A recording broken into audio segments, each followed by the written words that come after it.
Mon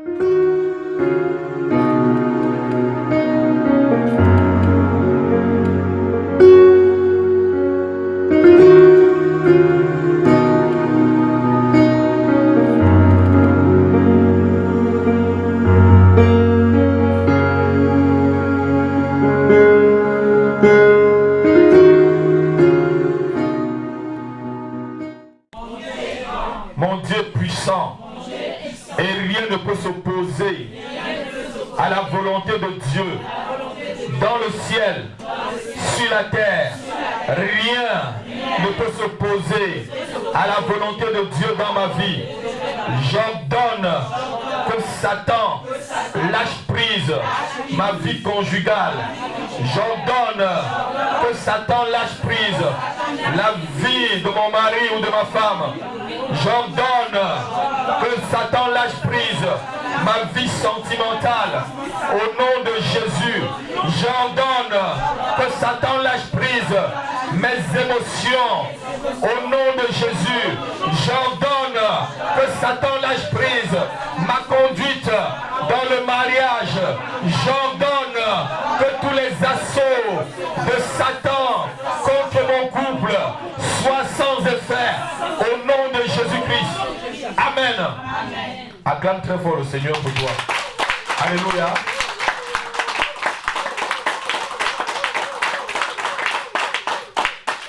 Gloire à Dieu.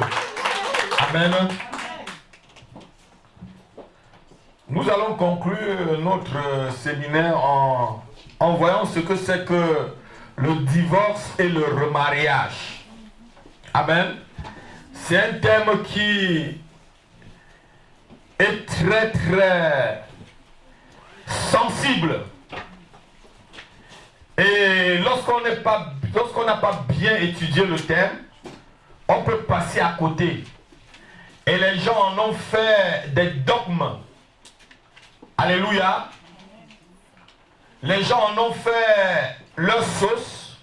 Les gens en ont fait des fardeaux qu'ils ont déposés sur des vies. Alléluia. On ne peut pas déposer les fardeaux sur des vies de gens lorsque nous-mêmes on ne peut pas porter ce fardeau-là. Alléluia. Nous ne sommes pas des pharisiens. Amen. Nous sommes ceux qui aimons Dieu et qui aimons aussi sa parole. Et nous voulons marcher selon la pensée de Dieu. Amen. La question que nous allons répondre cet après-midi, c'est de savoir, avant de parler du divorce et du remariage, quand est-ce que vraiment Dieu considère que les gens sont mariés? C'est la première question qu'on doit se poser, on va répondre cet après-midi. Quand est-ce que Dieu considère vraiment que deux personnes sont mariées? On a vu comment choisir son conjoint, comment il fallait être méticuleux, comment il fallait avoir la vie de Dieu, la pensée de Dieu pour son conjoint. On a vu comment vivre dans le mariage. On a vu le rôle de l'homme, on a vu le rôle de la femme. Amen. Mais quand est-ce que Dieu considère vraiment que deux personnes sont mariées? Amen. Amen. La Bible nous dit quelque chose de très bien. Genèse chapitre 2, versets 20 à 24. Genèse chapitre 2, versets 20 à 24. Et l'homme donna des noms à tous les bétails, aux oiseaux du ciel, à tous les animaux des champs. Mais pour l'homme, il ne trouva point d'aide semblable à lui. Alors l'Éternel Dieu fit tomber un profond sommeil sur l'homme, qui s'endormit. Il prit une de ses côtes et le renferma la chair à sa place. L'Éternel Dieu Dieu forma une femme de la côte qu'il avait prise de l'homme. Et il l'amena vers l'homme. Et l'homme dit, voici cette fois celle qui est os de mes os, chair de ma chair. On l'appellera femme parce qu'elle a été prise de l'homme. C'est pourquoi, voici le verset qu'on... C'est pourquoi l'homme quittera son père et sa mère et s'attachera à sa femme, et ils deviendront une seule chair. Amen. Voilà ce que la Bible dit.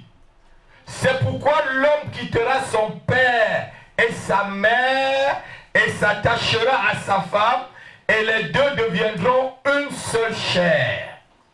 Amen. Dieu a créé le mariage afin que le foyer conjugal soit un lieu où on doit le servir. C'est ce que nous on a dit depuis le début. Dieu a fait le mariage afin que nous le servions à l'intérieur de notre mariage, au sein de nos mariages. L'homme comme la femme sont tous des serviteurs de Dieu par rapport au mariage. Quand un oublie cela, le mariage perd son sens. Alléluia. Chaque famille de la terre doit servir Dieu en son sein. Et beaucoup ne le font pas. C'est pourquoi le mariage a perdu de sa connotation sacrée. La connotation sacrée du mariage est perdue à cause du fait que beaucoup ne le servent pas au sein du mariage. Amen. Nous avons vu il y a quelques semaines aussi que le but du mariage, c'était de faire la volonté de Dieu. Tu ne pouvais pas épouser quelqu'un si tu ne dois pas faire la volonté de Dieu avec la personne. Il faut arrêter. Si ce n'est que pour vous amuser et passer le temps à faire des enfants, toucher les allocations familiales, je vous ai parlé de tout cela, ça ne sert à rien. Le mariage n'a plus de sens. Amen. Le mariage a un sens lorsque Dieu est au sein de ce mariage. Lorsque Dieu est au sein du mariage, il y a du respect, il y a de l'amour, il y a la vérité entre les deux. Il n'y a pas de conflit d'intérêts. Amen. Ni des rapports de force, comme j'ai dit. Il y a beaucoup de rapports de force dans des couples parce que Dieu n'est pas au sein du couple. Et quand est-ce que Dieu considère vraiment que deux personnes sont mariées? Dieu considère que deux personnes sont mariées quand trois choses se passent. Amen. Amen. Notez-le très bien. Lorsque trois choses se passent, les trois choses sont: il faut que chaque conjoint quitte sa famille. Il faut d'abord quitter sa famille. Amen. Donc lorsqu'on se marie, ça veut dire qu'on a vraiment quitté sa famille. Donc c'est des grandes personnes qui se marient. Lorsque tu te maries, là, ça veut dire que tu es capable de quitter ta famille. En deux, il faut que les deux conjoints soient attachés l'un à l'autre. Donc tu dois quitter, et en deux, tu dois être attaché. Et en trois, il faut que les deux deviennent une seule chair. Voilà les trois conditions aux yeux de Dieu pour considérer que deux personnes sont mariées. S'il n'y a pas ces trois conditions remplies, c'est fini. Si vous remplissez seulement une seule condition, ou même deux, vous n'êtes pas marié. On va voir tout à l'heure. Alléluia. Amen. Lorsque les trois conditions sont remplies devant Dieu, vous êtes considéré comme vous étiez marié. Même pas comme si vous étiez marié, vous êtes marié pour lui. Devant Dieu, quand deux personnes ont quitté leur famille, se sont attachées l'une à l'autre afin de devenir une seule chair, alors le Seigneur les considère mariés. L'acte intime fait partie du mariage. Alléluia. Et la Bible dit que les deux deviendront une seule chair. Amen. Lorsque dans un mariage, les deux ne sont pas devenus une seule chair, ça veut dire que le mariage n'a pas été con. Ça veut dire que c'est caduc. Amen. On peut aussi consommer le mariage sans être une seule chair ou sans avoir quitté sa famille. Les enfants qui vivent dans la fornication, ils n'ont pas quitté leur famille. Amen. Mais ils consomment ce qui devait être consommé dans le mariage. Ça veut dire qu'ils ne sont pas mariés. Il y a quelque chose qui ne va pas. On va voir tout à l'heure comment ça se passe. Les personnes qui vivent en concubinage ne sont pas mariées devant Dieu. Car leur attachement à l'autre conjoint, l'attachement à l'autre conjoint doit se faire par le témoignage de plusieurs personnes et accompagné souvent des cérémonies. Amen. On ne trouve pas une femme au bout de la rue et directement on dit qu'on se marie avec la fille. Non, il y a des cérémonies. Chez moi, on a la dot. Il y a des familles même que quand tu vas là-bas, ils te demandent même une voiture pour la dot. Alléluia. Amen. Le père dit, je veux telle chose. Quand j'ai rencontré mon épouse, j'ai appelé son père. J'ai dit que la dot de ta fille, c'est combien? Il m'a dit, chez moi, on ne vend pas ma fille. Je te donne la main de ma fille. Et j'ai demandé à mon épouse, qu'est-ce que je donne à tes parents comme dot? Il m'a dit, non, tu m'achètes seulement une bague de fiançailles très chère. Amen. Alléluia. Amen. Et j'ai acheté la bague de fiançailles chère. Avec des pierres qui scintillent dessus. Amen. Alléluia. Amen. C'est comme ça que ça se passe chez eux. Je me suis appliqué. Amen. Amen. Est-ce que quelqu'un m'entend? Et après, on est allé devant monsieur le maire.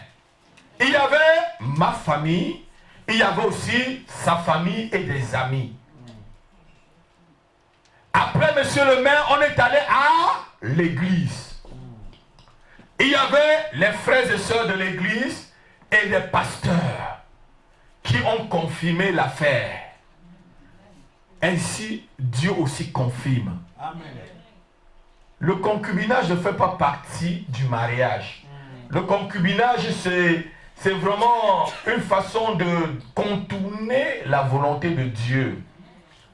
Certaines personnes font leur cérémonie à l'église, d'autres font à la mairie. Quel qu'en soit l'endroit où vous avez fait la cérémonie, Dieu l'approuve. Est-ce que vous me comprenez? Dieu considère que vous êtes mariés. Chez nous, les Bamileke, il faut faire le mariage pendant 7 jours. Il y a des régions où on fait le mariage. J'ai vu les Marocains font peut-être pendant 1 mois. Oui. Et bon, ça dépend, mais pourvu qu'il y ait une cérémonie qui montre que 2 personnes vivent ensemble. Ça veut dire quoi? Ça veut dire que vous ne vous cachez pas. Le concubinage, c'est que vous vous cachez. Vous vous mentez à vous-même. Viens, on vit ensemble. Et après, vous allez dire que vous êtes marié, vous n'êtes pas marié. Même si vous faites ce qui se passe dans le mariage, vous n'êtes pas marié devant Dieu. Vous êtes dans le péché. Quelqu'un peut dire Amen? Amen. Amen. Amen. Et la cérémonie, on peut vous donner un acte de mariage. Chez moi, au Cameroun, il y a ce qu'on appelle l'acte de mariage coutumier. Alléluia. L'acte de mariage coutumier. Et Dieu reconnaît l'acte de mariage coutumier. Amen. Dieu reconnaît l'acte de mariage coutumier.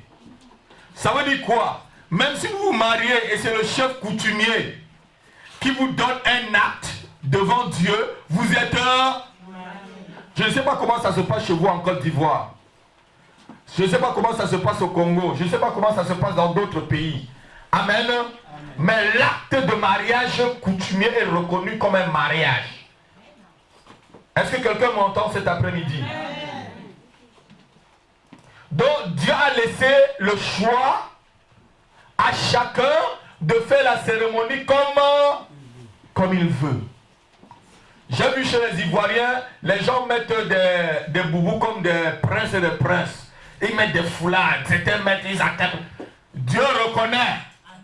Parce que dans la Bible, il n'y a pas un style de mariage. Mais il y a des valeurs qui sont dans le mariage qu'on doit reconnaître. Amen. Alléluia. Amen. Amen. Donc, 2 personnes sont mariées quand tu as quitté tes parents, tu t'es attaché à ton conjoint et que vous êtes devenus une seule chair. On est d'accord pour cela. Bon, si tu n'as pas encore quitté tes parents et si tu n'es pas encore attaché au conjoint, Même si vous êtes devenu une seule chair, vous n'êtes pas marié. Vous êtes dans le péché. Vous vous mentez vous-même. Alléluia. Ne croyez pas que Dieu va changer. Amen. Le premier grand point qu'on va voir cet après-midi, le mariage est une alliance entre deux personnes. C'est une alliance où deux personnes se donnent. C'est une alliance entre deux personnes. Alléluia. Et c'est quelque chose de sacré. 1 Samuel chapitre 20 verset 23. Chacun se donne une parole. Et nous allons voir que lorsque tu donnes ta parole, Dieu approuve ta parole et Dieu reste sur la parole que tu as donnée à ton conjoint. Alléluia. Dieu reste sur la parole. 1 Samuel chapitre 20 verset 23. L'Éternel est à jamais témoin des paroles que nous nous sommes donnés l'un à l'autre. Donc lorsque il y a mariage et que je te dise, je t'aimerai toute ma vie, jusqu'à ce que tu aies même seulement 2 dents, je vais toujours continuer à t'aimer. Même si tu as vieilli jusqu'à tu n'as que 2 dents qui sont encore devant là, je vais toujours te dire chérie. Parce que ma parole demeure. Dieu a pris ma parole. Amen. Alléluia. C'est ça l'engagement dans le mariage. Donc lorsque tu te maries, tu te lis à l'autre. Lorsque les conjoints se donnent une parole, Dieu devient le témoin des paroles prononcées. Amen. Tu dis que oui, le pasteur dit, frère tel, est-ce que tu prends ta soeur telle pour épouse, pour le bonheur et pour le malheur et tout, pour tout ce qui peut se passer, jusqu'à ce que la mort vienne vous dire, oui. Quand tu le dis oui là, Dieu a approuvé. Amen. Et la soeur, c'est la même chose. Il ne faut pas que dehors maintenant tu vois une autre soeur, ton cœur commence à trembler. C'est que tu es dangereux. Tu es une personne dangereuse. Et je vous ai déjà dit que lorsque vous avez un fiancé, ton fiancé te trompe là, il te ment là, déjà dans le mariage, il va te finir. Ou elle va te finir. Oui. Ça va aller de pire en pire. Amen. Amen. Amen. Nous avons dit au début de ce séminaire que Dieu faisait le mariage. Et ceci nous montre encore, ça nous permet de raffiner que Dieu est au centre de tous les mariages. Dieu est au centre du mariage parce que c'est lui qui a créé le mariage. Ce n'est pas l'homme qui a créé le mariage. Ce n'est pas l'homme qui a créé Ève. C'est Dieu qui a voulu créer Ève. Et comme j'ai dit au début du séminaire, Dieu n'a pas créé 2 Adam ni 2 Ève. Quand l'homme et l'homme veulent se marier là, c'est contre nature. Quand la femme et la femme se marient, c'est contre nature. Qu'on me dise que c'est n'importe, je ne peux pas l'approuver. Il y a quelque chose qui ne marche pas dans la tête de ces personnes. Amen. Amen. Dieu demande que le mariage soit honoré. Parce qu'il est le Dieu faiseur du mariage. Hébreux chapitre 13, verset 4. Que le mariage soit honoré de tous. Et le lit conjugal exempt de tout souillure. Car Dieu jugera les impies et les adultères. On est en train de venir doucement. Amen. Si tu ne peux pas honorer le mariage, reste célibataire. Amen. Le mariage, c'est quelque chose de très sérieux. Les gens doivent se marier lorsqu'ils sont capables de quitter leurs parents et de s'attacher à leur conjoint pour devenir une seule chair. Amen. Sinon, reste célibataire. Je connais un homme qui est célibataire. Et je lui ai posé la question, il m'a dit, pasteur, cette affaire-là, ce n'est pas fait pour moi. Il a tenté une fois, ça n'a pas marché, il est resté. Mon épouse connaît bien ce monsieur. Il m'a dit directement, c'est même un païen. Non, il est resté tranquille. Amen. Il n'a pas forcé pour que les gens ne lui disent pas, mais pourquoi tu es vieux, tu n'es pas marié?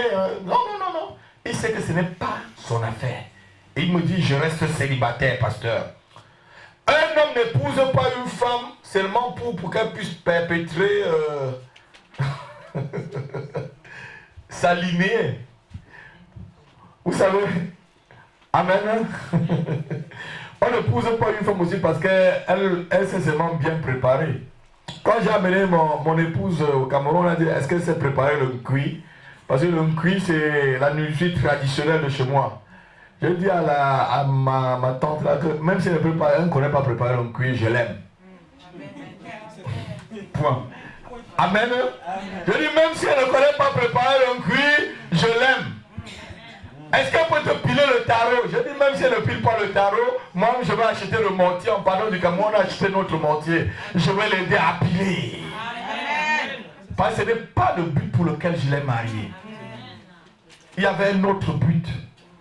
Celui de servir le Seigneur. Amen. Une troisième personne ne doit pas se mêler dans un mariage. Si une troisième personne se mêle dans le mariage, il n'y a plus mariage. Je dis aux bons pères et aux belles-mères qui me suivent, vous n'allez pas vous mêler des mariages de vos enfants. Parce que le mariage, c'est l'alliance entre deux personnes. Vous devez les laisser choisir quel genre d'éducation ils vont donner à leurs enfants. Vous êtes d'accord avec moi? On me regarde. Amen. Donc le mariage, c'est quelque chose de très très important. Les paroles des mariés sont considérées comme les paroles d'honneur. Note-les. C'est des paroles d'honneur gravées dans le ciel. Gravées dans le livre d'or de Dieu. À l'église, on a nos livres d'or. Lorsqu'on va commencer à marier les gens dans l'église, on va inviter les pasteurs comme le pasteur de mon épouse qui est là, le pasteur Cody. Amen. On va signer les livres. Amen. Parce que lorsqu'on signe là, ça veut dire qu'on a approuvé et que Dieu aussi a approuvé. Lorsque les hommes de Dieu approuvent, ça veut dire que Dieu aussi a. Vous êtes d'accord avec moi? Si je désapprouve un mariage, méfie-toi. Quand je dis à deux personnes, ne vous mariez pas. Lorsqu'ils vont se marier, je suis sûr qu'ils vont se cogner. Amen. Écoute toujours la voix de ton responsable spirituel. Je vous ai raconté l'histoire d'une sœur. On était encore jeunes chrétiens. Et il y a un frère qui est venu lui demander sa main. On était ensemble. Je connaissais le frère, je connaissais la sœur. J'ai dit, ne vous mariez pas. On m'a traité de démon, quoi. Mais aujourd'hui, ils sont divorcés. Parce que la sœur avait une autre vision que le frère. La sœur, c'était un nègre qui voulait voler très loin. Et le frère, c'était un petit corps bien nettoyé, comme je vous ai dit. Alléluia. Un jour, elle en avait marre. Elle a pris, elle a jeté. Et le jour qu'elle me racontait même leur histoire de séparation, elle me dit, pasteur, je l'ai giflé après. J'ai dit, tu as mal fait. J'ai dit, tu as mal fait. Elle dit, non, parce qu'il m'a perdu 5 années de ma vie. J'ai dit, mais si tu m'écoutais, tu n'aurais pas perdu 5 années de ta vie. Alléluia. Il y a des gens qui sont faits pour ne pas vivre ensemble, même s'ils parlent en langue. Ils m'ont dit qu'ils parlaient en langue, qu'ils chassaient les démons. J'ai dit, bon, continue à chasser les démons d'en haut, vous allez voir. Alléluia. Amen. Le mariage, c'est quelque chose de très sérieux. Lorsqu'on donne la parole, cette parole doit rester. La Bible dit que ton oui soit oui. Et que ton non soit non. Amen. Matthieu chapitre 5, verset 33 à 37. Que ton oui soit oui et que ton non soit non. Ce que tu ajoutes vient du malin. Matthieu chapitre 5, verset 33 à 37. Vous avez appris encore qu'il a été dit aux anciens, tu ne parjureras point, mais tu t'acquitteras envers le serviteur de ce que tu as déclaré par serment. Mais moi, je vous dis de ne jurer aucunement, ni par le ciel, parce que c'est le trône de Dieu, ni par la terre, parce que c'est son marchepied, ni par Jérusalem, parce que c'est la ville du grand roi. Ne jure pas non plus par ta tête. Ceux qui ne jouent pas la tête souvent de leur maman et tout, c'est leur problème. Car tu ne peux rendre blanc ou noir un cheveu. Que votre parole soit oui, oui, non, non. Ce qu'on y ajoute vient du diable, du malin. Quand tu as dit oui là, tu ne reviens plus sur ton oui. Mon frère et ma soeur qui m'écoutent cet après-midi, lorsque tu as dit oui à un conjoint ou à une personne que tu vas le marier, ton oui reste oui. Amen. Amen. Rien ne doit changer ni retirer ton oui. Oui, ma fille. Donc prends le temps. Vous savez comment choisir votre conjoint. Je vous ai tout dit depuis le début. Même si la personne ne te plaît plus, même si elle a vieilli jusqu'à elle n'a plus les dents. Amen. Jusqu'à elle a seulement 2 dents devant. Vous avez vu des vieilles personnes là. J'ai vu des gens, c'était au Mexique ou dans quel pays, ou surtout en Uruguay. Les gens vivent plus de 100 ans toujours là-bas. J'ai vu un couple qui se sont mariés il y a plus de 100 ans. C'était dans un reportage. Madame avait les dents grandes. Pareil, ils étaient bien assis là tous les deux. J'ai dit béni soit le nom du Seigneur. Amen. Ils avaient près de 130 quelque chose d'années quoi. Oui, les deux, ils avaient près de, je crois l'autre avait 135 et l'autre avait 134. Donc ça avait plus de 100 ans, ils s'étaient mariés. Ensemble. Le oui c'est oui.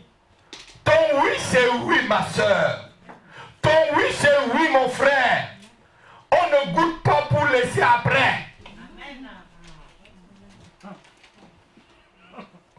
Sinon il n'y a pas mal. Le séminaire, j'ai vu vraiment comment Dieu a attaqué ce séminaire. Pardon, comment Satan a attaqué ce séminaire, mais Dieu a été vainqueur. Amen.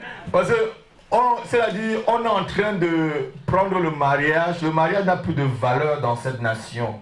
Et les forces du mal se lèvent contre le mariage. 2 mariages sur 3 passent toujours au divorce. Donc ça veut dire qu'il y a un esprit qui détruit les mariages dans cette nation. Mais cet esprit ne peut pas vous détruire, ni détruire les mariages de vrais enfants de Dieu. Alléluia. Ceux qui croient en l'éternel ont la protection de l'éternel. Parce que leur mariage sera le camp de Dieu. Dieu sera là pour les aider dans leur couple, quelles qu'en soient les difficultés. Et je vous ai dit que lorsque Jésus-Christ est avec vous, même si vous êtes divergents dans certaines opinions, vous allez converger vers Jésus. Est-ce que quelqu'un me comprend? Vous pouvez ne pas vous comprendre sur certaines choses, mais en Christ, vous allez vous rencontrer et vous vous comprendrez. Amen. Même si ton conjoint est devenu stérile, tu as dit oui.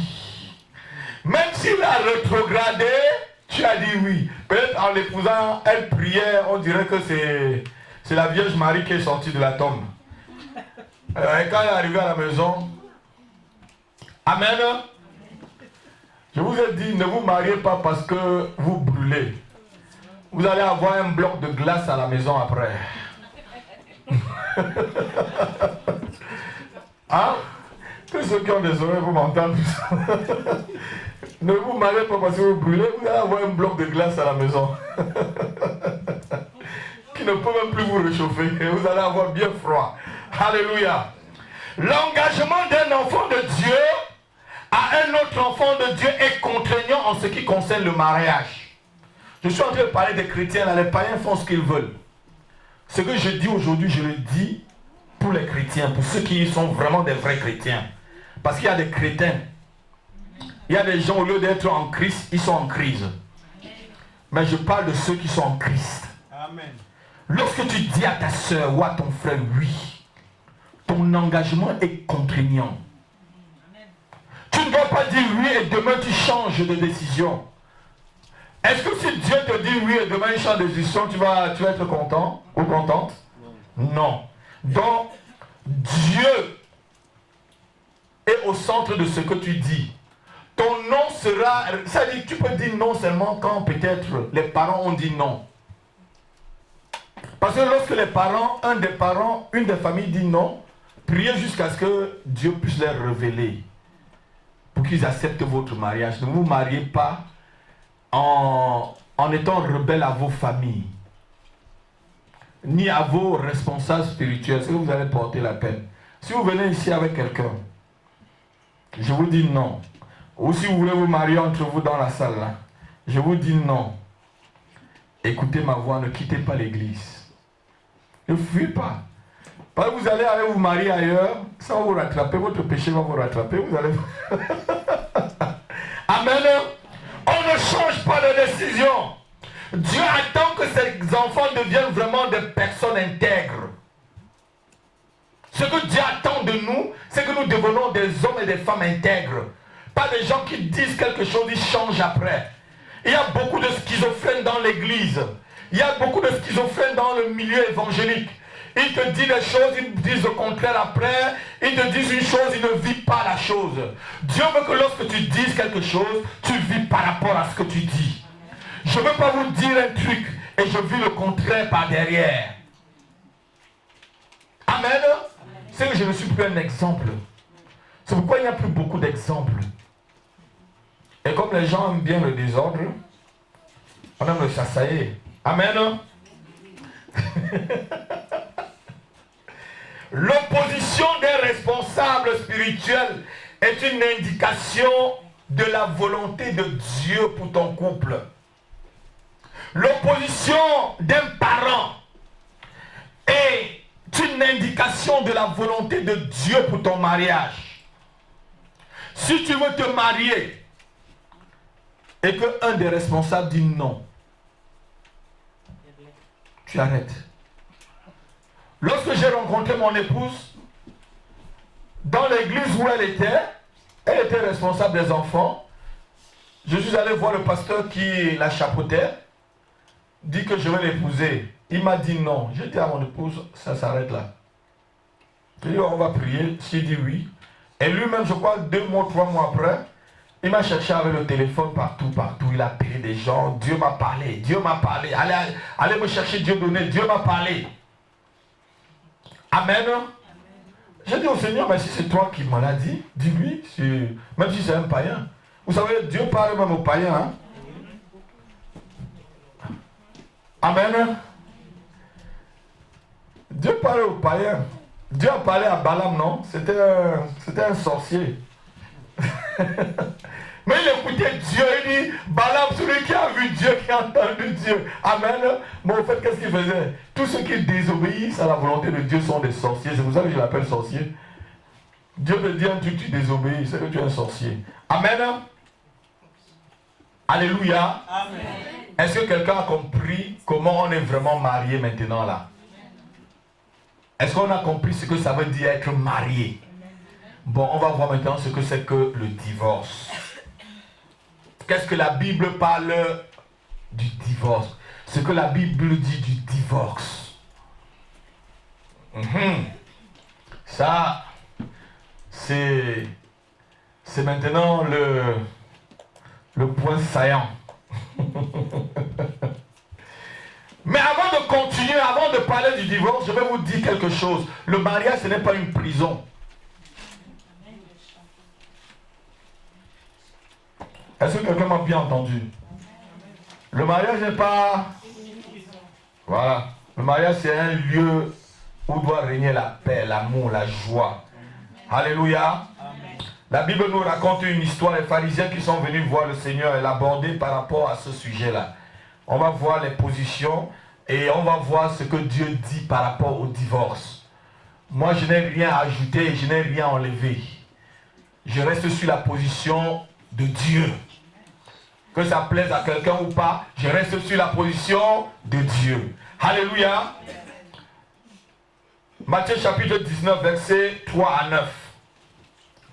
Les pharisiens l'abordèrent et dirent, pour l'éprouver. Comprenez bien, c'était pour l'éprouver. Lorsqu'on veut éprouver quelqu'un, ça veut dire qu'on sait déjà ce qu'il y a. Amen. Est-il permis à un homme de répudier sa femme pour un motif quelconque? Notez bien, pour un motif quelconque. Il répondit, c'est le Seigneur Jésus.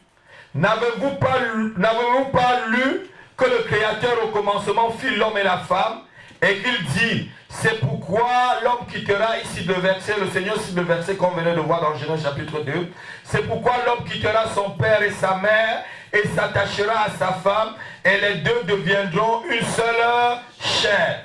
Ainsi, ils ne sont plus deux, mais ils sont une seule chair. Que l'homme donc ne sépare pas ce que Dieu a joint. Pourquoi donc, lui dit-il, Moïse a-t-il prescrit de donner à la femme une lettre de divorce et de la répudier? Il leur répondit, c'est Jésus qui leur répond, c'est à cause de la dureté de votre cœur que Moïse vous a permis de répudier vos femmes. Au commencement, il n'en était pas ainsi. Mais je vous dis que celui qui répudie sa femme, sauf pourquoi, pour infidélité, et qu'il en épouse une autre, commet un adultère. Amen. Je crois qu'on lit comme ça, c'est clair. Mais il y a beaucoup de gens qui ont fait leur sauce là-dedans. Amen. Lorsque nous faisons la recherche sur le sujet du divorce et du remariage, nous constatons que même au temps de Jésus, c'était un problème vraiment très épineux. Parce que c'est au temps du Seigneur, c'est les contemporains du Seigneur qui sont en train de lui poser la question. Amen. Et lorsque j'ai lu des commentaires pour pouvoir préparer ce séminaire, j'ai vu que pendant le moment du Seigneur, il y avait deux rabbins qui avaient des positions divergentes par rapport au divorce et au remariage. Le premier rabbin s'appelait Shimaïn.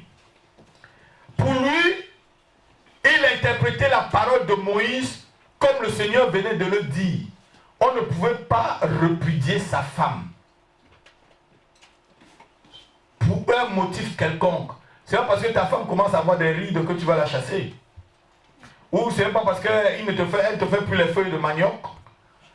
Elle ne te pile plus ton feuille de manioc que tu vas la renvoyer de la maison. C'est pas des mots. Ça n'a rien à y voir. Alléluia. Peut-être elle ne te sert plus à table, que tu vas la mettre dehors. Ou peut-être elle ne travaille pas beaucoup pour venir te donner de l'argent, que tu vas la chasser. Non. Pour le premier rabbin, pour lui, il n'y avait que l'infidélité qui pouvait permettre à un homme de donner une lettre de divorce à sa femme. Parce que lorsqu'il y a infidélité, ça veut dire que les liens, l'alliance est brisée. Les liens pour être une même chair. Jésus dit que les deux sont une seule. Quand il y a infidélité, il y a trahison, non? Dieu, c'est un Dieu jaloux. Je vais vous expliquer très bien tout à l'heure. Donc, pour le premier rabbin, c'était que lorsqu'il y a seulement infidélité. Et le deuxième rabbin, qui s'appelait Hitler, il disait ceci: tu peux répudier ta femme pour n'importe quel genre de motif. C'est ce que nous on trouve aujourd'hui dans les églises. Des pasteurs qui divorcent, des chrétiens qui divorcent, ils se remarient, des superstars qu'on voit dans des réseaux sociaux, dans des télévisions, des pasteurs superstars. Au Canada, dernièrement, on m'a montré un pasteur qui dit qu'il faut que tu l'appelles Diva. Il est pasteur Diva. S'il entre dans notre modeste église, on ne sait même pas où on va balayer pour qu'il puisse s'asseoir. Parce qu'il est pasteur Diva. Il est déjà devenu Dieu, quoi.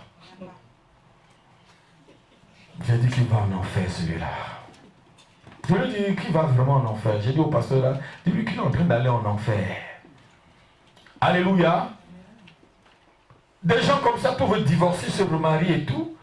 J'ai entendu qu'il y a des pasteurs qui ont 4 femmes.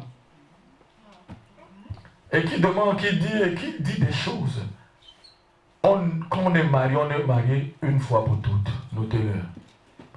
Sinon, on ne te marie pas. Je te dis, ouvre bien tes yeux pour choisir. Prends le temps pour regarder. Alléluia. Ma fille, elle est en train de rire. Elle dit Jésus. Amen. Donc, mais nous allons rester sur l'interprétation du premier rabbin, celui du Seigneur. Parce que c'est ce que le Seigneur a dit que nous restons dessus. Amen. Le Seigneur précisa que c'était à cause de la dureté de cœur des hommes que Moïse a demandé de donner une lettre de divorce à sa femme. Mais que Dieu n'avait pas prévu ces choses au début. Le Seigneur était en train de parler, parce que les gens prennent le livre de Deutéronome chapitre, je crois que c'est le chapitre 24, verset 1 à 4, où Moïse disait, si tu trouves quelque chose de honteux, mais quelle est la chose de honteux? Ça ne peut qu'être des choses intimes si tu trouves que ta femme t'a trompé. Amen, c'est le même cas pour le mari. Amen. Souvent dans la Bible, on ne voit que la femme qui est adultère. Elle était adultère seule. Elle était adultère avec un homme, non? Mais on lapide la femme, on laisse l'homme. Quelle société. Alléluia. Les deux devaient être lapidés.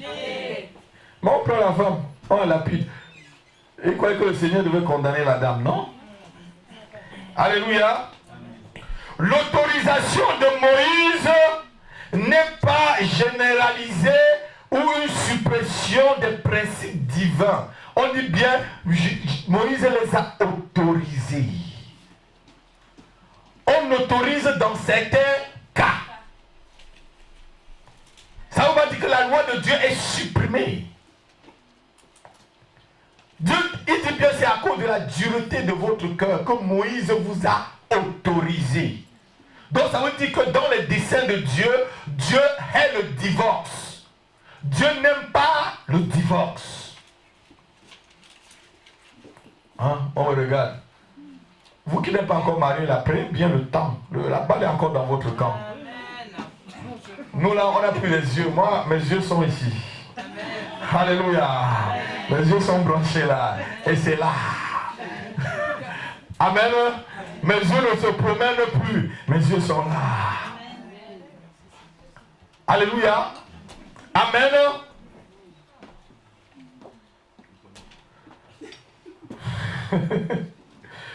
Ce passage ne parle pas que les hommes doivent divorcer de leur femme, mais plutôt ça limite le mariage et le remariage. Pardon, le divorce et le remariage. Lorsqu'on lit Deutéronome chapitre 24, verset 1, ça ne dit pas que les hommes doivent directement divorcer. On dit si tu trouves, si ça veut dire qu'il y a une condition.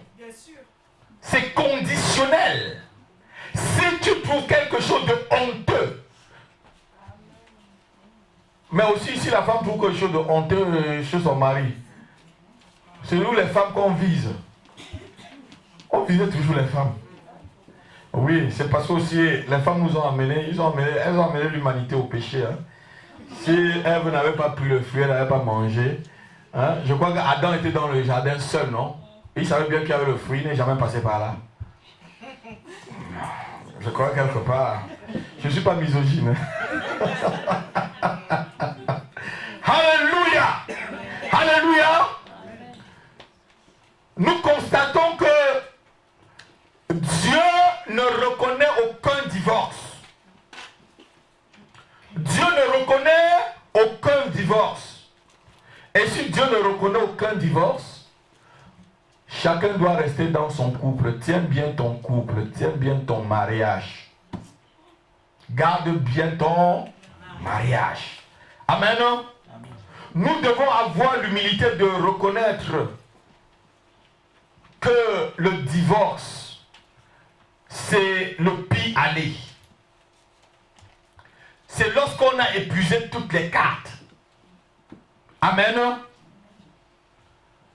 On nous a raconté l'histoire d'un vieux pasteur au Cameroun. Il est déjà mort. Et ce pasteur avait un pasteur adjoint. Et le pasteur adjoint avait épousé une sœur. La sœur tapait le pasteur adjoint tous les dimanches soirs. Donc il finissait de prêcher, d'enseigner à l'église. Son bourreau l'attend à la maison. Alléluia. Elle attrape devant la porte. Elle tape correctement le monsieur, le pasteur. Le pasteur avait souvent des bleus, des yeux gros et tout. On avait arrangé l'affaire plus de 100 fois. La sœur continuait toujours à taper le pasteur. Oh, tous les pasteurs sont venus. Ma sœur Elle dit, je sais que tu ne vas pas divorcer, je vais te taper. Il n'y a pas de divorce en Christ, je vais le taper. Un jour, le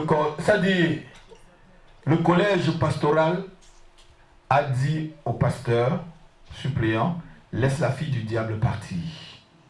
On les a séparés. Je vous ai dit que le mariage n'était pas une prison. Amen. On les a séparés. Et j'ai même un frère ici. Je vous ai dit, je suis allé le sauver avec mon épouse. Il avait le cou cassé. Ici à Paris. Sa femme le tapait tout le temps. Sors de l'appartement. Tu vas quitter cet appartement. J'ai dit, mon frère, s'il te plaît, fuis avec ta tête. Ta vie sera ton butin. J'ai dit, ta vie là sera ton butin. Et si le frère restait, un jour il pouvait le tuer. Elle pouvait le tuer, pardon, j'ai dit même, elle pouvait le tuer. C'est à cause de la dureté de cœur des gens que Moïse a demandé de donner une lettre de divorce. Donc comme j'ai dit, le divorce c'est le dernier recours. C'est quand on n'a pas de solution. Même quand il y a infidélité, tu peux pardonner. Si tu veux et tu restes dans ton couple. Dieu ne nous apprend pas le pardon. Alléluia. Amen. Dieu ne nous demande pas de pardonner 7 fois, 77 fois. Amen. Vous êtes d'accord avec moi? Amen. Parce que Dieu, c'est celui qui a formé les couples et les familles. Amen. Mais ça ne veut pas dire que tout le temps il va avoir infidélité, tu vas pardonner. Est-ce que ça ne devient pas... Quand on tente Dieu comme cette soeur-là, elle tapait le pasteur tout le temps. On dit arrête. Mais quand tu as tapé, on dit arrête. Quand tu as tapé, qu'est-ce qu'on va faire? On va laisser que le pasteur meure? Non. Vous allez laisser le pasteur mourir comme Dieu mourir? C'est que Dieu aussi là va vous punir. Amen. Alléluia. Puisque l'engagement est contraignant, comme je vous ai dit tout à l'heure, lorsqu'on s'engage dans une relation, rien ne doit nous permettre de divorcer. Il peut y avoir divorce lorsqu'il y a fiançailles et que l'autre a trompé, comme dans le cas de Joseph qui voulait se séparer de Marie. Mais ils n'étaient pas encore devenus une seule chair. Ils avaient quitté les parents, ils s'étaient attachés, mais la Bible dit que Marie n'avait connu personne parce qu'elle dit à l'ange, comment cela va arriver parce que moi je ne connais pas d'homme. Quand l'ange lui a dit qu'elle devait accoucher d'un enfant qui sera le sauveur d'Israël. Amen. La Bible dit que Joseph a voulu rompre secrètement. Donc pendant les fiançailles aussi, lorsqu'il y a infidélité, le conjoint qui est lésé peut demander le divorce, la séparation. C'est là le premier cas. Mais ne fais pas l'infidélité parce que tu veux directement... Parce qu'il y a toujours des gens qui ont dans leur tête. Si tu fais ça, mais Dieu va te punir. Ton péché t'atteindra. Mais tu mens à qui en ce temps-là? Tu te mens à toi-même ou tu mens à Dieu? Alléluia. Amen. Amen. Si quelqu'un le fait, c'est qu'il n'est pas vraiment enfant de Dieu. Je parle aux chrétiens. Un vrai chrétien ne peut pas le faire. Un vrai chrétien ne vit pas dans le concubinage. Un vrai chrétien ne vit pas dans le mensonge. Un vrai chrétien ne vit pas dans une double vie. Si un vrai chrétien, tu es un vrai chrétien, tu veux demander la main de quelqu'un, tu demandes. Tu dis oui. Je ne veux pas voir un frère avec une soeur ici à l'église en train de... Je vais leur demander, mais venez là. Faites-nous connaître votre situation. Si c'est le mariage, on organise. Mais qu'on ne vous voit pas toujours au château rouge à deux tout le temps. Non, dites-nous comment ça va. Si c'est vous aimez, mais est-ce qu'on empêche le mariage? Non. Deux personnes qui vont se marier, pourquoi je vais empêcher? Même ceux-là où j'avais dit à Libreville, ne vous mariez pas. Les gens sont partis quand même se marier. Mais ça allait chauffer bien, non? Alléluia. Amen. Lorsque nous parlons de divorce, cela revient à dire, comme j'ai dit, que nous avons épuisé toutes les solutions. Il y a des cas vraiment difficiles où toutes les solutions sont épuisées. Mais lorsqu'il y a toujours une solution, on doit rester. Je ne demande pas d'empirer votre cas pourquoi on ne trouve pas de solution. Parce qu'il y a des gens... Mais Moïse a permis. On dit Moïse a autorisé, mais les gens l'ont pris comme si c'était que Dieu demandait de divorcer, quoi. C'est comme ça que les gens aiment bien comprendre les choses. Dieu ne demande pas de divorcer. Dieu étudie cas par cas. Ce cas où la soeur tapait le pasteur tout le temps. Qu'est-ce qu'on va faire? Laissez un jour qu'on vient trouver qu'elle a tué le pasteur. Qui aurait commis le crime? Est-ce que le mariage c'est un champ de bataille de la Deuxième Guerre mondiale? Où on va envoyer des obus pour détruire l'ennemi? Alléluia. Amen. Déjà, ça va montrer que le pasteur lui-même, son choix là...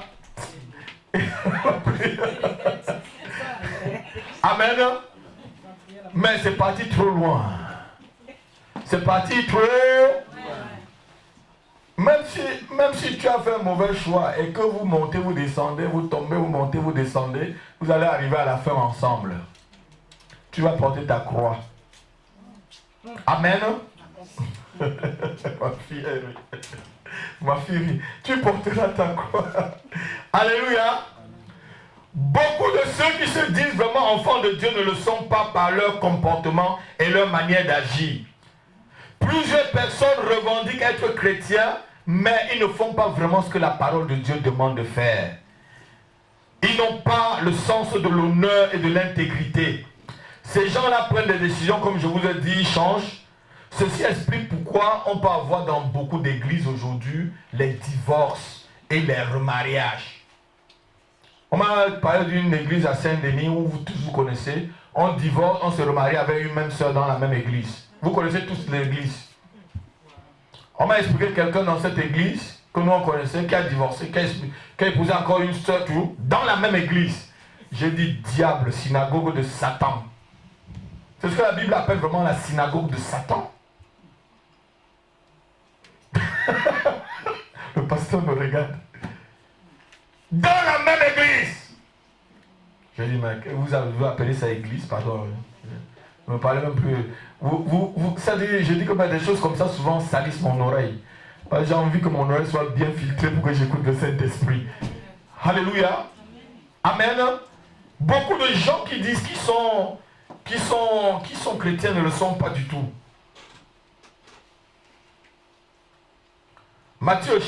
Malachie.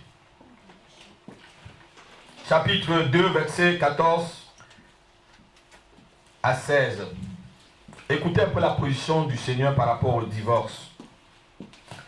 Et vous dites, pourquoi? Parce que l'Éternel a été témoin entre toi et la femme de ta jeunesse, à laquelle tu es infidèle, bien qu'elle soit ta compagne et la femme de ton alliance. On a parlé tout à l'heure de l'alliance. Nul n'a fait cela avec un reste de bon sens. Un seul l'a fait. Et pourquoi? Parce qu'il cherchait la postérité que Dieu lui avait promis. On parle comme ça d'Abraham. Prenez donc garde en votre esprit qu'aucun ne soit infidèle à la femme de sa jeunesse. Car je hais quoi? La répudiation. Donc je hais, notez le mot. Dieu hait le divorce. Dit l'Éternel des armées. Prenez donc garde à votre esprit et ne soyez pas infidèles. Dieu hait le divorce. Dieu n'aime pas le divorce. Et un vrai serviteur de Dieu ne peut pas aimer le divorce. Un vrai enfant de Dieu ne peut pas aimer le divorce. Alléluia. Est-ce que quelqu'un est d'accord avec moi? On va dire que le pasteur a pied dur, je ne suis pas dur. Dieu lui-même dit, je hais le divorce. Il n'aime pas. Amen. Nul ne peut briser l'alliance qu'il a fait ayant un bon sens. Si tu as dit à une femme que tu l'aimes, aime-la. Si tu as dit à un homme oui, aime-le. Même s'il est devenu boiteux après, même s'il a perdu un œil, il est devenu mort, tu dois toujours les... Je vous ai parlé de 2 dents. J'ai un oncle qui avait dit à sa femme un jour, chérie, même si tu es vieille jusqu'à tu n'as que 2 dents, comme grand-mère là, je vais toujours t'aimer. J'ai ri ce jour-là. Il aimait beaucoup sa femme. Et il disait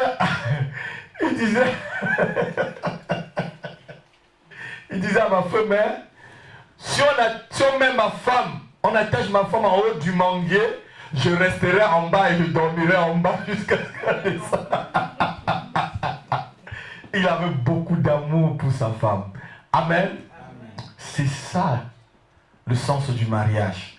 Dieu n'aime pas qu'on brise une alliance. Parce que Dieu aussi ne peut pas briser l'alliance avec nous. Pourquoi le mariage c'est quelque chose de très sacré? Parce que le monde finira par se marier à l'époux. L'église, je ne dis même pas le monde, l'église, pardon, va avoir le mariage des noces de l'agneau qu'on parle dans l'Apocalypse. Le mariage préfigure ce qu'on doit vivre dans le ciel. Et si Dieu déjà désacralise, commence à dire qu'il peut... Est-ce que l'église peut divorcer de Christ? Est-ce que Christ peut divorcer de l'église? Donc, au commencement de ce séminaire, je vous ai dit que la relation entre l'homme et la femme, c'était comme entre Christ et l'église. C'est ce que je vous ai dit. Donc, c'est une relation qu'on ne peut briser. Toi qui m'écoutes, il n'y a pas de divorce. Même si elle n'a que 2 dents, même si elle est bonne, tu as dit oui, c'est oui. Ne cherche pas des choses. Vous savez, le français dit que lorsqu'on veut noyer son chien, on dit qu'il a... Amen. Ne cherche pas les poux par-ci parce que tu veux divorcer. Il y a des gens qui poussent leur conjoint à l'infidélité pour pouvoir divorcer. Dieu voit tout cela. C'est de la manipulation. Amen. Puisque Dieu ne peut divorcer de l'église. Amen. Dieu ne permet pas aussi aux enfants. Nous sommes une église en miniature, comme je le dis dans mon livre.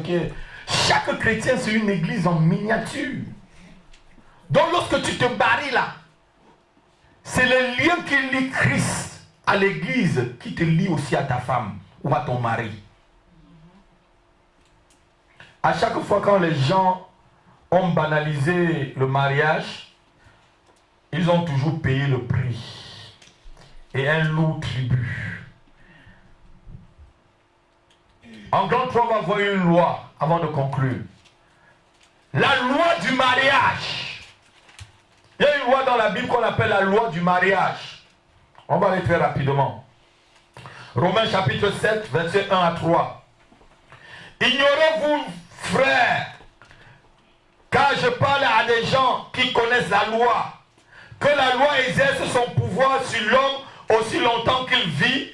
Ainsi, une femme mariée est liée par la loi à son mari tant qu'il est vivant. Mais si le mari meurt, elle est dégagée de la loi qu'il a liée à son mari. Si donc du vivant de son mari, elle devient la femme d'un autre homme, elle sera appelée adultère. Mais si le mari meurt, elle est affranchie de la loi, de sorte qu'elle n'est point adultère en devenant la femme d'un autre homme. Dieu a institué une loi qui s'appelle la loi du mariage. Et cette loi stipule que lorsque tu es lié à quelqu'un, tu es lié pour toute la vie.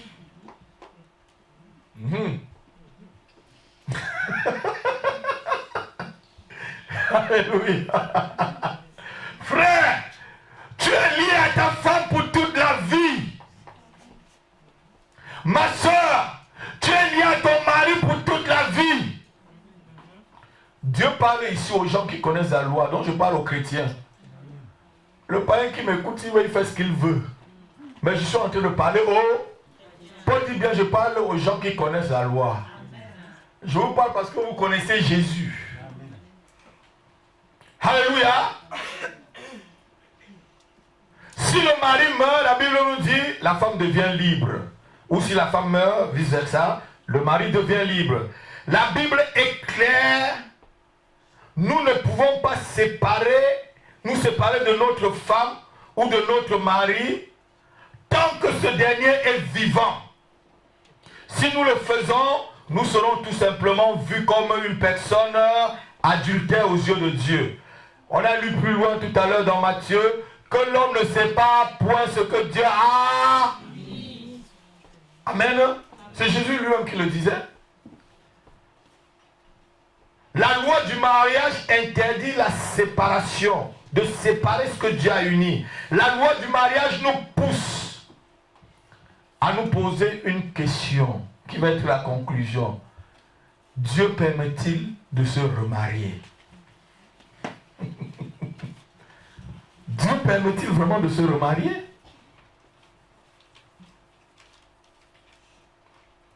Vous me regardez? Sœur Nathalie, vous me regardez? On va lire la parole. C'est pas la parole du pasteur à Pierre, c'est pas moi qui ai écrit la Bible. Hein? Dieu permet-il vraiment de se remarier? Le quatrième point, le remariage, ce que nous dit la parole de Dieu. Qu'est-ce que la parole de Dieu nous dit par rapport au remariage? Pour mieux comprendre ce que nous allons dire, on va prendre un verset, même pas plusieurs versets. On va prendre 1 Corinthiens chapitre 7, verset 10 à 15. On va tout lire. 1 Corinthiens chapitre 7, verset 10 à 15. À ceux qui sont mariés, j'ordonne, non pas moi, mais le Seigneur, que la femme ne se sépare point de son mari.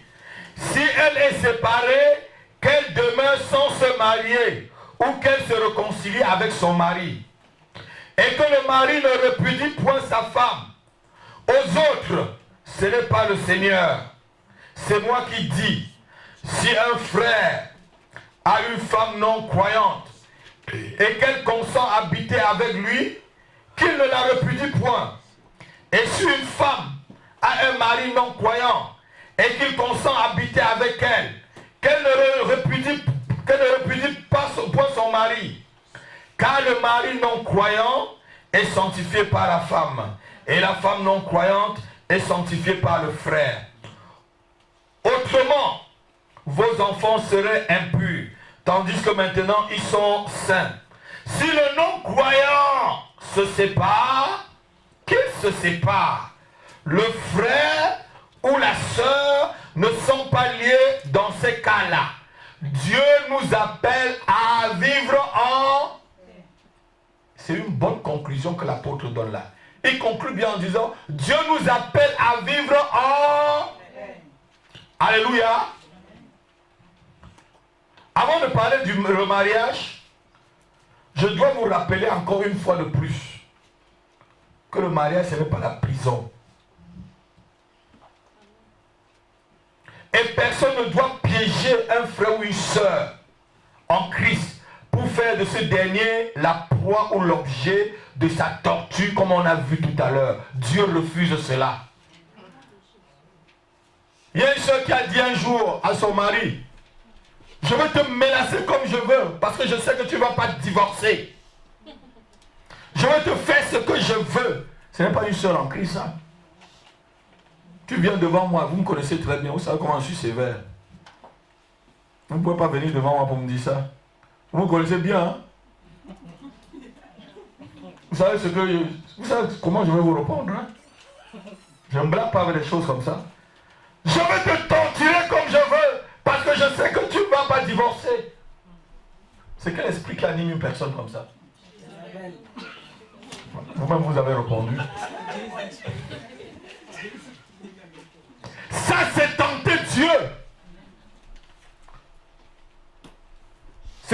c'est Satan, comme Satan disait à Jésus, jette-toi en bas de la tour parce qu'il a été écrit que les anges vont te porter et tout. Si Jésus se jetait là, il s'écrasait. On ne tente pas le Seigneur. Il est vrai que les anges nous protègent, mais on ne doit pas tenter Dieu. Amen. La Bible dit que si vous buvez des breuvages mortels, vous n'allez pas mourir. Prends le poison là, prends la diadrine là, tu bois, tu vas mourir. Tu vas. Mais j'ai un livre d'un certain Sadhu Singh qui s'est converti. On l'a empoisonné plusieurs fois, mais le poison n'a rien fait dans sa vie. Les gens même qui l'ont empoisonné ont été étonnés, mais parce que Dieu retire le poison en ce temps-là. Mais toi, on prend un poison, tu bois. Buvez des breuvages mortels, vous n'allez pas mourir. Tu tentes Dieu. Celui qui tente Dieu fait quoi? Dieu le corrige. Quelqu'un ne devient pas la proie de l'autre. Il y a des hommes qui savent que bon, on ne peut pas divorcer, ils se mettent à taper leur femme. La femme devient le tam-tam, de chiffon, tout ce qu'il veut. Je me rappelle d'un diacre. Je vois, je vous ai raconté cette histoire où sa femme a fait l'embargo à la maison pendant 6 mois. Le pasteur. 6 mois d'embargo. Le frère souffrait à l'église. J'étais dans le bureau de mon collègue. On voit le frère qui vient, il souffre. Le pasteur dit, mes frères, ça fait depuis un certain temps, viens. Qu'est-ce qui ne va pas? Il dit, à la maison. Qu'est-ce qu'il y a à la maison? Le frère lui a dit, embargo pasteur, depuis 6 mois. Et ce pasteur est aussi comme moi. Il a appelé la soeur, il a réprimandé la soeur. Il a dit que si tu entends en Afrique, là, tu pourrais lui faire ça. Si en Europe, là, parce qu'on va appeler les assistants sociaux et tout, tu sais bien, quand le frère voulait parler, tu dis que je veux dire au pasteur. Je veux dire au pasteur que tu parles fort. Torturé. Qu'est-ce que le diacre pouvait faire? Il souffrait comme ça pendant 6 mois. Et le pasteur a dit à sa femme, si tu tombais dans l'adultère dans cette église-là, c'est toi qui l'as poussé à l'adultère? Oui. Je lui dis, quand tu repudies ta femme ou peut-être ton mari sans aucun motif d'infidélité, tu le rends adultère. Et puisque tu le rends adultère, toi-même tu deviens adultère. Parce qu'il vous a une seule chair. Il est adultère, toi aussi tu es adultère. Amen, on me regarde.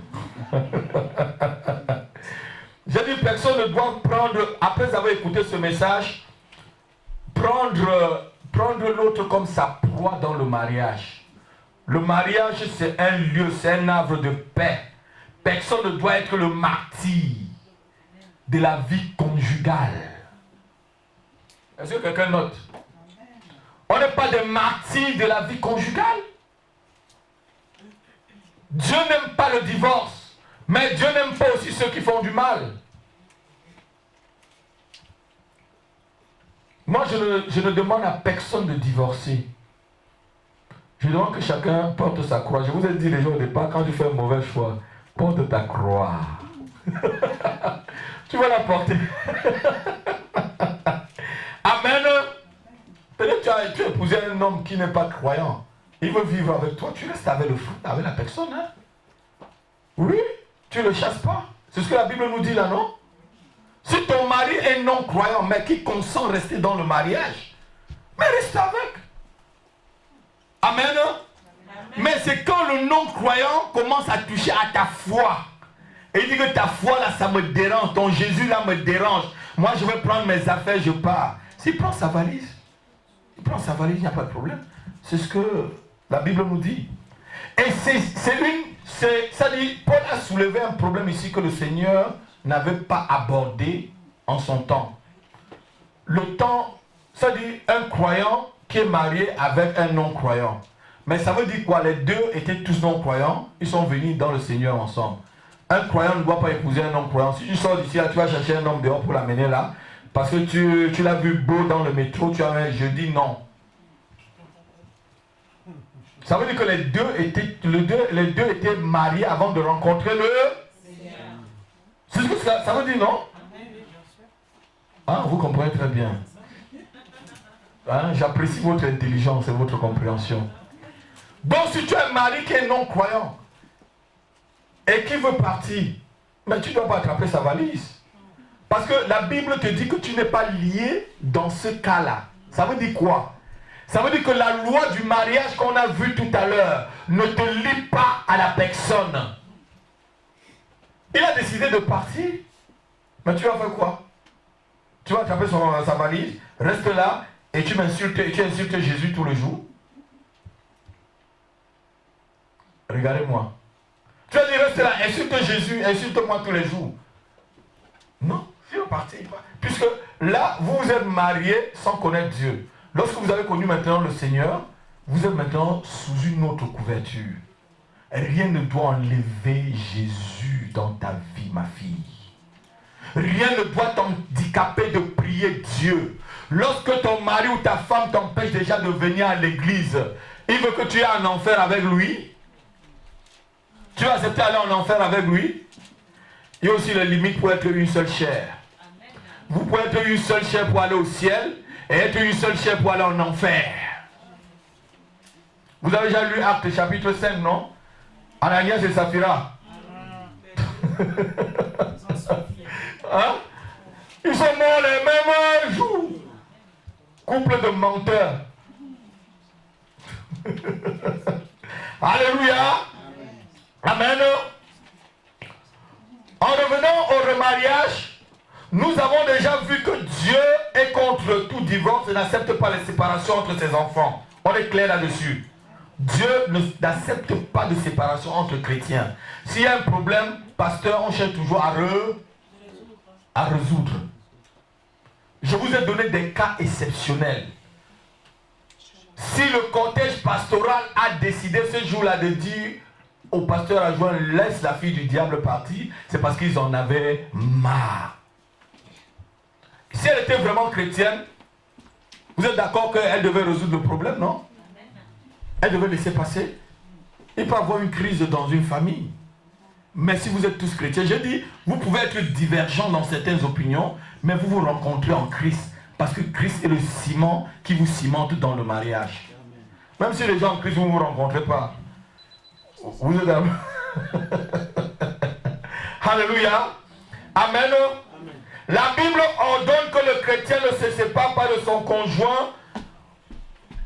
Au lieu de se remarier à une autre personne, ils doivent chercher à se réconcilier. Ils doivent chercher à se... Sinon, tu renonces au mariage. Tu deviens célibataire, pardon. Tu prends le manteau du célibat. Et en ce temps-là, il faut mettre plusieurs pantalons. Au moins 4 pantalons. Et mettre des lunettes bien noires pour ne pas voir certaines choses. Des lunettes qui ne voient que devant toi, qui ne voient pas à côté. Ou des lunettes qui regardent seulement vers le ciel. Tu ne vois pas ce qui est par terre. Alléluia. Amen. Amen. L'adultère obscurcit les desseins de Dieu et retire au mariage son caractère sacré, notez-le. Dieu exige de ceux qui sont ses enfants de respecter le mariage et ne pas banaliser les relations conjugales. Lorsque un des conjoints se sépare, il devient responsable du péché que peut commettre l'autre à son absence, ce que je vous ai dit tout à l'heure. Il ne faut pas se séparer. Sinon, c'est bon pour se vaguer à la prière, comme l'apôtre Pierre le dit. Amen. Lorsqu'il y a adultère, les liens d'une seule chair sont brisés. L'adultère brise les liens qui unissaient les deux personnes. C'est une trahison. Et ainsi la Bible autorise spécialement, si le conjoint lésé le veut. Ça dépend de ce qui s'est passé.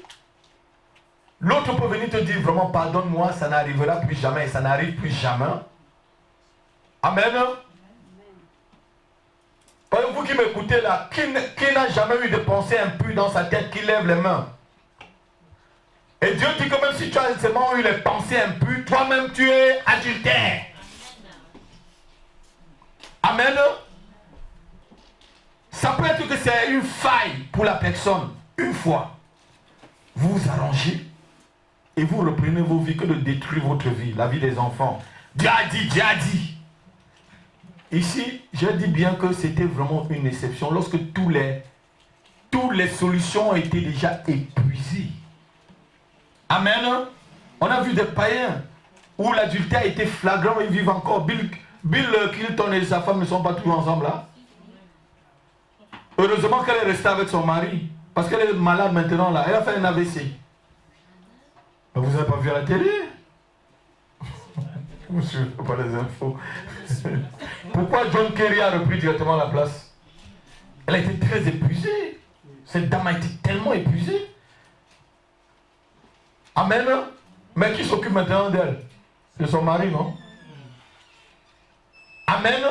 Lorsque ça peut s'arranger. Mais ça ne veut pas dire que c'est tout le monde tombé, relevé. Quand quelqu'un la tombe, on dit tombotte, hein, ou tombotte.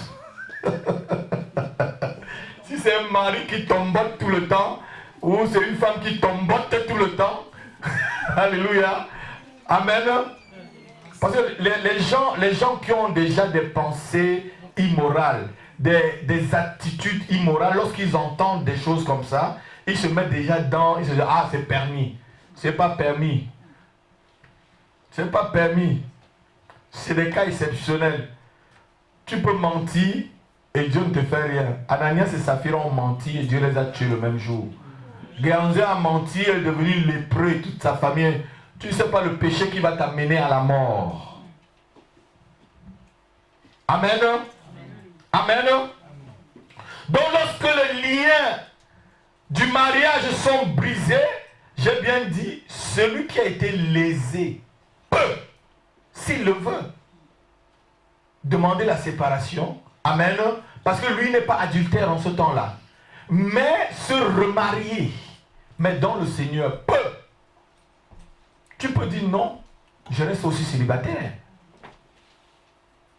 Mais je préfère que les gens restent célibataires que de porter encore d'autres problèmes encore pour... Alléluia. Vous savez que l'apôtre Paul, pourquoi il est resté célibataire? Hier, j'étais en train de réfléchir. Paul était marié. Paul faisait partie du Sanhédrin. On te dit que pour être parti du Sanhédrin, il fallait... Alors, tu devais avoir au moins 35 ans. Être marié. Alors bon, pourquoi on ne voit pas sa femme dans la Bible? Je me suis dit que soit le père de la femme a dit, puisque tu as aimé ce Jésus-là, je prends ma fille. Ou peut-être que sa femme était une non-croyante, quand ils se sont rencontrés. Comme il explique ici, il dit, ce n'est pas le Seigneur qui dit, c'est moi. Je me dis, quelque part, c'est son expérience. Si l'autre fait partie, qu'il parte. Amen. Et puis loin, il dit que je préfère que vous soyez comme moi, pour mieux servir le Seigneur. Pour ne pas avoir de tribulations. Amen. Parce que l'homme qui est marié veut plaire à sa femme. Vous avez vu, j'ai mis un beau costume cet après-midi. Je me présente d'abord à mon épouse avant de me présenter devant vous. Amen. Amen. Alléluia. Tu cherches d'abord à plaire à ta femme tous les jours. Je vous ai dit aussi que l'amour mourait ici. Oh, l'amour meurt, non? On a vu ici dans le séminaire que l'amour pouvait mourir et qu'il fallait entretenir l'amour. Amen. Mais c'est des choses comme ça. Alors que si tu n'es qu'avec le Seigneur, même si tu vas en sandales, ce n'est pas ton problème. C'est que ton amoureux, il est en haut. Alléluia, on va continuer. Amen. Je dis que lorsqu'il y a adultère, les liens sont brisés. Et nous avons bien rappelé que l'autorisation exceptionnelle n'est pas une annulation, comme je l'ai dit, de la loi du mariage. C'est une autorisation exceptionnelle. C'est pour les gens qui ont le cœur dur. Il n'est pas ainsi. Et sache toujours bien que les années n'effacent pas le péché. Quelqu'un ne m'a pas entendu. Les années ne vont pas effacer ton péché. Si tu as poussé l'autre à l'adultère pour demander le divorce et te remarier, ça va rester là. Oh. Amen. Au fait, dans la pensée de Dieu, Dieu n'avait pas prévu que 2 de ses enfants se séparent. Parce que dans la pensée de Dieu, Dieu n'a jamais prévu un divorce entre l'Église et Christ. Est-ce que quelqu'un m'entend? Il ne peut jamais avoir. Si tu es vraiment un vrai chrétien, tu ne te sépareras jamais de Christ. Si tu es une vraie église, tu seras toujours attaché à Christ. Et Christ sera toujours attaché à toi. Donc, le divorce n'est même pas dans sa pensée. Mais puisque les hommes ont la manie d'aimer le péché, ce qui arrive, arrive. Amen. Paul a soulevé vraiment un problème crucial. Le croyant et le non-croyant. Et ce qu'il dit, il dit, Dieu nous amène à vivre, nous appelle à vivre en paix. Si tu es un mari qui, tout le temps, t'embête à la maison parce que tu viens à l'église, tu vas pouvoir rester. Il y a des hommes même qui disent à leur femme, tu ne vas pas à l'église. Mais pasteur, tu sais ce que je suis en train de dire? Il empêche, il ferme la clé. Il dit, tu ne bouges pas là. C'est l'heure de l'église, tu ne bouges pas. Si un homme comme ça prend ses valises, il dit qu'il va partir, tu vas l'attraper. Mais toi qui es chrétien, ne le pousse pas à partir. Voilà la nuance de la chose. Si tu le pousses à partir, si tu pousses le non-croyant à partir, c'est toi plutôt qui es dans le péché. S'il consent vivre avec toi et qu'il ne t'embête pas par rapport à ta foi, mais vis avec lui. La Bible dit que qui s'est marié, femme, si tu vas sanctifier ton mari, qui s'est marié, c'est toi qui vas sanctifier ta femme. Amen. Alléluia. Je connais bien des gens où leurs maris ne viennent pas à l'église, mais elles sont à l'église depuis des années, elles sont des servantes. Le mari à la maison. Je ne vais pas demander à la soeur, chasse ton mari. Son mari a fait quoi? Même un frère, tu es à l'église, ta femme n'est pas là, mais tu ne chasses pas ta femme. Parce que vous êtes déjà, la loi du mariage vous lie. La loi du mariage vous lie. Tu as déjà dit oui. Et ton oui c'est oui. Porte ta croix. Même si tu viens à la maison, là, elle n'a pas préparé et que tu as faim, entre à la cuisine. Alléluia. Amen. Amen. Donc, tu ne dois pas chasser ton conjoint parce qu'il vient à l'église. Pardon, parce qu'il ne vient pas à l'église. Et que toi, tu viens à l'église. Amen. J'ai bien dit que le mariage, ce n'est pas un terrain de la Deuxième Guerre mondiale. Hein? Ce n'est pas un terrain de conflit. Dieu parle des cas exceptionnels. Dieu traite des choses cas par cas. Dans la Bible, lorsque une fille est violée au champ, lorsqu'une fille est déshonorée au champ, la Bible dit quoi? Qu'elle a crié. Il n'y avait personne pour pouvoir les... Amen. Non, Dieu ne considère pas qu'elle est souillée. Mais elle est quand même souillée, non? Elle est quand même... Mais Dieu ne considère pas qu'elle est souillée. Donc c'est cas par cas. Mais celle qui fait comme Dina, qui va elle-même se donner à Sichem. Mais c'est comment? C'est une fornicatrice.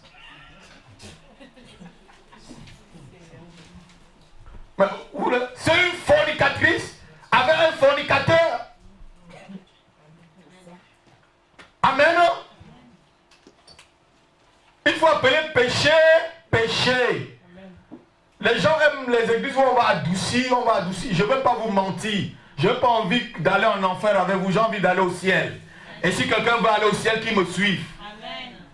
Alléluia. Amen. Parce que moi, je suis aussi la direction pour aller au ciel. Je ne veux pas vous flatter. Je vais vous flatter au dernier jour. Est-ce que je serai capable encore de vous flatter? Je ne serai pas capable de vous flatter. Il faut que je vous dise la vérité. Amen. Pour que vous soyez bénis, pour que moi aussi je sois béni. Alléluia. Amen. Donc nous ne devons pas falsifier le divorce pour pouvoir nous remarier par une autre personne. Ça va être que tu es en train de vouloir jouer avec Dieu. Une fois pour toutes, je vais vous dire, Dieu n'aime pas le divorce. Le remariage non plus. Mais il y a des cas exceptionnels. Ou comme cette jeune fille qui a été violée au champ. Elle a perdu sa virginité, non? Mais est-ce que le jour de son mariage, on va la tenir rigueur? On ne la tient pas rire. Parce qu'elle a crié, personne n'était là pour la secourir. Amen. C'est pas comme celle-même qui est partie se donner. Tu ne peux pas toi-même te donner. Après tu dis, Dieu, non. Toi-même tu savais ce que tu étais en train de faire. Alléluia. Donc Dieu accepte les remariages, mais dans des cas exceptionnels. Puisque c'est le remariage de la veuve, si la veuve peut se remarier lorsque les liens sont brisés par la mort de son mari, cela aussi par extension. Parler dans les cas où c'est difficile. Amen. Amen. Mais il y a le couple où c'est l'enfer, pasteur. Vous savez, Dieu laisse les païens divorcer comme ils veulent. Parce qu'ils ne vont pas vivre deux enfers.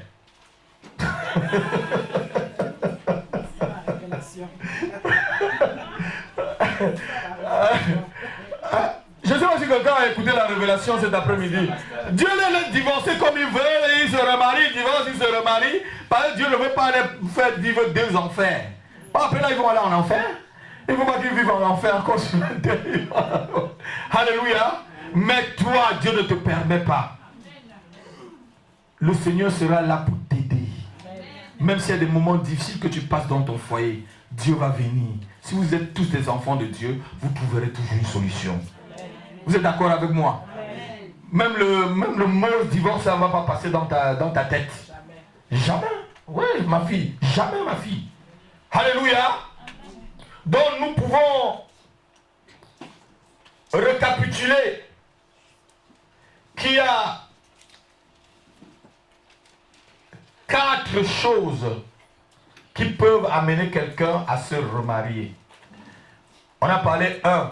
Lorsque pendant les fiançailles, il y a eu trahison, infidélité. On a pris le cas de Joseph. Il voulait se retirer, se séparer. Il pouvait se remarier parce qu'il n'était pas une seule chair avec. Il y a aussi la rupture dans les cas exceptionnels. Lorsqu'il y a infidélité. Jésus dit sauf pour cause d'infidélité. Mais moi, je sais que le Seigneur demande toujours qu'on arrange les problèmes. Si c'est une infidélité tout le temps, mais arrêtez un peu. Il peut aller prendre les VIH dehors pour venir te donner. Ah, pasteur. Vous êtes d'accord avec moi? Il peut aller prendre une maladie dehors pour venir te donner. Et dit, Dieu t'a dit de ne pas divorcer. Il va mourir de sa propre maladie seul. Amen. Parce que lorsqu'on est enfant de Dieu, on ne joue pas. On ne joue pas avec la parole de Dieu. Ceux qui jouent avec la parole de Dieu, c'est leur problème. Tu entends bien, ma fille? On ne joue pas avec la parole de Dieu. Vous qui écoutez. Amen. Donc dans le deuxième cas, c'est lorsqu'il y a trahison par infidélité du conjoint. Et j'ai bien précisé que la Bible ne refuse pas au conjoint de pardonner. Amen. Peut-être lui c'est l'infidélité, toi c'est quoi? Peut-être tu as volé. Vous tous vous n'avez pas péché. Il y a des femmes qui sont pyromanes. On dit non, comment on appelle la cause à kleptomane. Peut-être toi tu voles. Amen. Tu as volé là, il t'a chassé. Ou il est parti demander le divorce. Donc si c'est une fois, s'il te plaît, si tu peux encore arranger l'affaire, arranger. Amen. Pour que la parole de Dieu ne soit pas blasphémée. Le troisième cas, c'est lorsque le non-croyant lui-même demande le divorce. Celui qui a accepté le Seigneur peut se remarier, mais dans le Seigneur. Oh, parce que Paul explique très bien.